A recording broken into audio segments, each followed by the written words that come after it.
Il y a lieu de préciser que le 18 mars 2023, une plainte régulière a été formulée par le siège Cheikh Tidiane Ly, représentant la famille de la victime feu Mamadou Ly, et M. Bamba Fall, maire de la commune de Médina. Cette plainte a été dirigée contre le docteur Babacar Niang, propriétaire et administrateur de la clinique Souma Assistance 6 à la cité Keur Gorgui, et le docteur Cheikh Mbacké Medina Sey, médecin généraliste. Et dans cette plainte, il dénonçait des faits d'homicide involontaire sur la personne de la victime,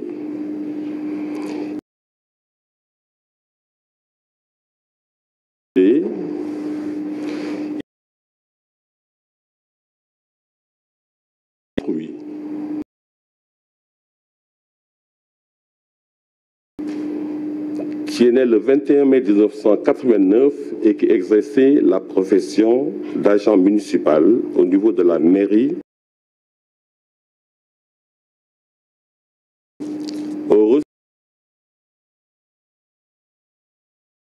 Qui est dans le cadre de cette plainte,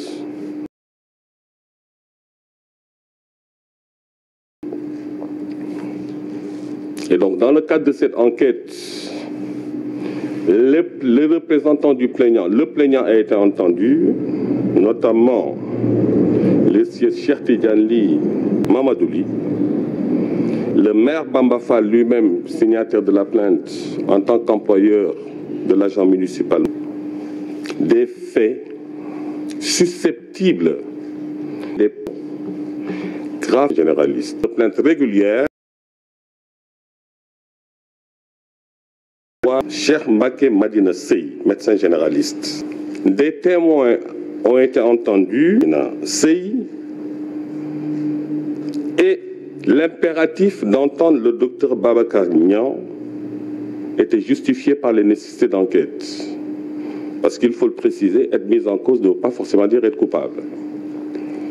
L'enquête a ceci, je dirais, d'impartial, parce que c'est le prétexte ou l'occasion de permettre aux mises en cause de donner sa version objet des faits dénoncés et d'avoir l'occasion, judiciairement, dans le cadre d'une enquête régulière, de se disculper.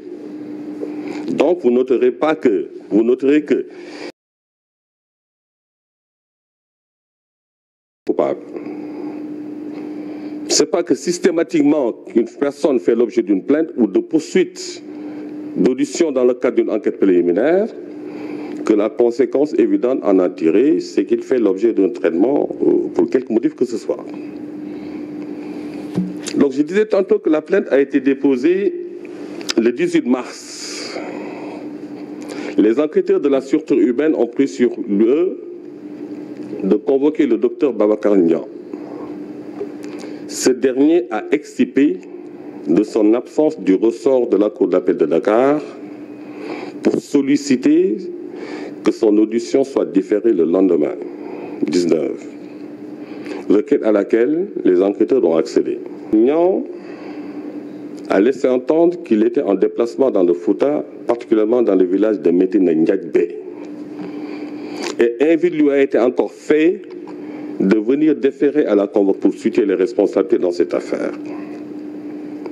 Le 19, le docteur Babacar Niang avait promis de déférer à la convocation des enquêteurs le même jour, parce que Fouta, Médina Ndiagbé serait à 90 km ou 91 km après Saint-Louis. Babacar Niang, c'est toujours Cheikh Mbacké Medina Sey. Le 20, sur mon intervention, le procureur de la République a cru devoir lui décerner une convocation pour être entendu. 18, 19, 20, 3 jours de suite, le docteur Babacar Niang, étant dans le territoire national, n'a pas daigné déférer à la convocation ou à l'invitation que les enquêteurs lui ont fait. C'est sous ce rapport qu'à la date du 21 mars, instruction a été donnée par mes soins, avec l'accord du procureur de la République, à la sûreté urbaine, de décerner un avis de recherche et d'interpellation par la sûreté urbaine. L'avis a été décerné, la réquisition a été faite par la sûreté urbaine, visée par le procureur de la République et transmis à la Légion Nord.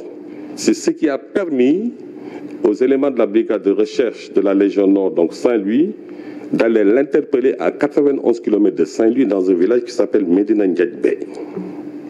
Et c'est dans ces conditions, comme il a été déploré par ailleurs, que le docteur Niang a été mis en route pour son audition au niveau de la sûreté urbaine le lendemain 21-22, je pense aux environs de 11 h, parce qu'ils ont quitté au petit matin. Et tout ça, c'était pour renseigner l'opinion, comme quoi la justice demeure une exigence de tout état de droit. Et aucun citoyen, qui qu'il puisse être, de quelque bord qu'il se trouve, ne peut pas, pour quelque raison que ce soit, tenter de se soustraire à son action. Et donc, en tout état de droit, l'invite lui a été fait 2 ou 3 fois. L'attente a duré, eu égard à l'urgence que tout le monde connaît et que tout le monde partage, du 18 jusqu'au 22, il était impératif que les enquêteurs usent des moyens légaux que leur offre le Code de procédure pénale dans le cadre d'un état de droit pour le contraindre à venir déférer à leur convocation. Ce d'autant que, au niveau de sa clinique, les faits se sont passés. Et les faits se sont passés. On ne va pas revenir sur le déroulé de la prise en charge de la victime Mamadouli depuis le lieu des manifestations à bord de l'ambulance de Soma Assistance jusqu'à sa conduite à la clinique où ses parents se sont présentés et se sont acquittés. Une clinique privée où les soins sont payants et se sont acquittés de toutes les charges financières relativement à sa prise en charge. C'est ainsi qu'à sa conduite, il a été consulté. Un diagnostic a été posé, d'où il résultait qu'il a reçu une pierre au niveau de l'arcade sourcilière qui a fini par atteindre le crâne et le cerveau. Et donc son pronostic vital était engagé. À la suite de ça, le mode de fonctionnement de la clinique Souma est de recourir à des sachants, des spécialistes, si toutefois le diagnostic d'un patient le justifiait. Ils ont indiqué à la famille de la victime qu'il était question qu'il soit évacué à l'hôpital principal séance tenante pour subir une intervention parce que son pronostic vital était engagé. L'autre alternative interne à la clinique a été, ils leur ont été conseillés de payer les honoraires et de faire appel à un sachant extérieur pour qu'il soit opéré dans les locaux de la clinique Souma. Et cela à 18 h. La famille s'est acquittée des honoraires inhérentes à l'opération envisagée et depuis 18 h, la clinique a reçu d'autres patients qui apparemment ont été l'élément déclencheur de la négligence sur la victime Mamadouli. Mais en tout état de cause, l'enquête a pu établir que depuis son évacuation à la clinique, son pronostic vital était prononcé. De 18 h pour le moins, je dis bien pour le moins, parce que 18 h est l'heure à laquelle il avait fait le scanner et que l'éventualité de le référer à l'hôpital principal pour une intervention pour le sauver était une nécessité. Tout ce que je dis est renseigné sur procès verbal. réguliers et sur les auditions à la base des constatations. Depuis 18 h jusqu'au lendemain à 17 h, Mamadou, lui, était laissé en rade à la clinique.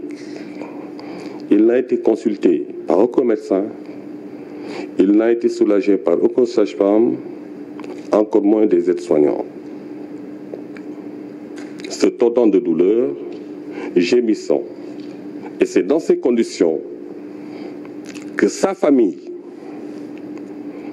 a exigé du corps médical que leur patient leur soit restitué pour son évacuation à l'hôpital principal où il pourrait espérer lui sauver la vie.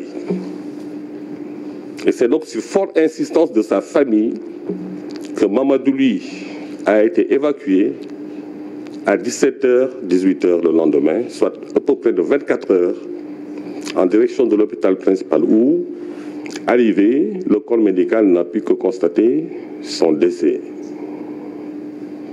Il est aujourd'hui douloureux de le dire, et bien regrettable d'ailleurs, que même arrivé à l'hôpital principal, le corps médical qui s'était chargé de l'évacuer avait oublié son dossier médical à la clinique Souma.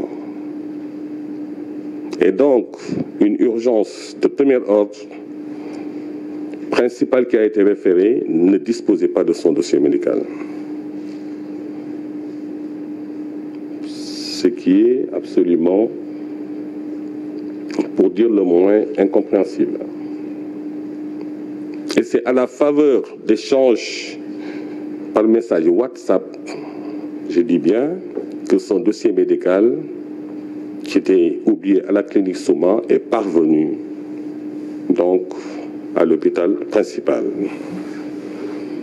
Voilà brièvement ramassé le résumé de ce qu'il est convenu d'appeler l'affaire Dr Babacar Niang. Et c'est pour toutes ces raisons il n'a pas pu justifier des soins que sa structure aurait prodigués à la victime Mamadouli, malgré qu'ils se sont acquittés de tous les honoraires liés à sa prise en charge. Le docteur Babacar me dirait il était à Médine Yadbé pendant ce moment.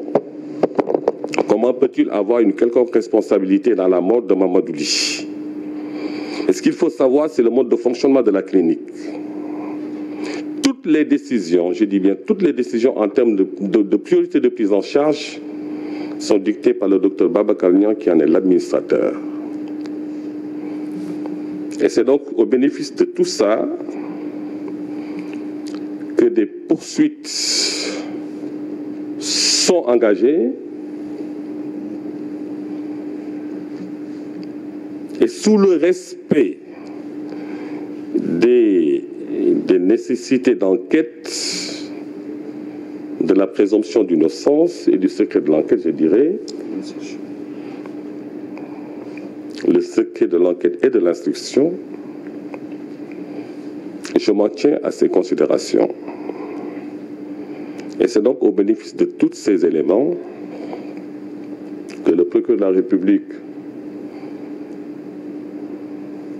sous l'autorité du procureur général, a fait le parquet de manière générale, dans son ensemble qui est indivisible, a estimé devoir engager des poursuites. Déjà, une mesure de garde à vue a été prononcée à son encontre, et il a estimé devoir engager des poursuites contre le docteur Babacar Niang, le docteur Cheikh Mbacké Medina Sey, pour des faits d'homicide involontaire, de non-assistance à personne en danger, de mise en danger de la vie d'autrui dont serait victime Mamadouli. Il faut préciser à ce stade que la clinique Souma, étant une SARL, Société à responsabilité limitée, dont, avec deux associés, Saïda Berthe, donc cette clinique Souma en tant que structure privée, est installée dans les poursuites. Et le dossier fera l'objet d'une information judiciaire dont le traitement, à partir de ce moment, relèvera de la compétence d'un juge d'instruction qui sera incessamment saisi. Alors, sur ce dossier, voilà les éléments d'éclaircissement ou d'information que je voulais porter à l'attention de l'opinion nationale et internationale. Cela étant dit, le parquet poursuit sur la base de présomptions graves et concordantes. Il restera au juge d'instruction en toute indépendance et dans la limite de toutes les prérogatives en matière d'instruction que lui offre le Code de procédure pénale, l'article 71 du Code de procédure pénale, le juge d'instruction prend tous les actes qu'il estime nécessaires à la manifestation de la vérité dans le sens d'une instruction à charge et à décharge de nous éclairer sur cette affaire. Et cela m'amènerait à passer au troisième point de notre ordre du jour, qui est ce qu'il est convenu d'appeler l'affaire tentative d'assassinat du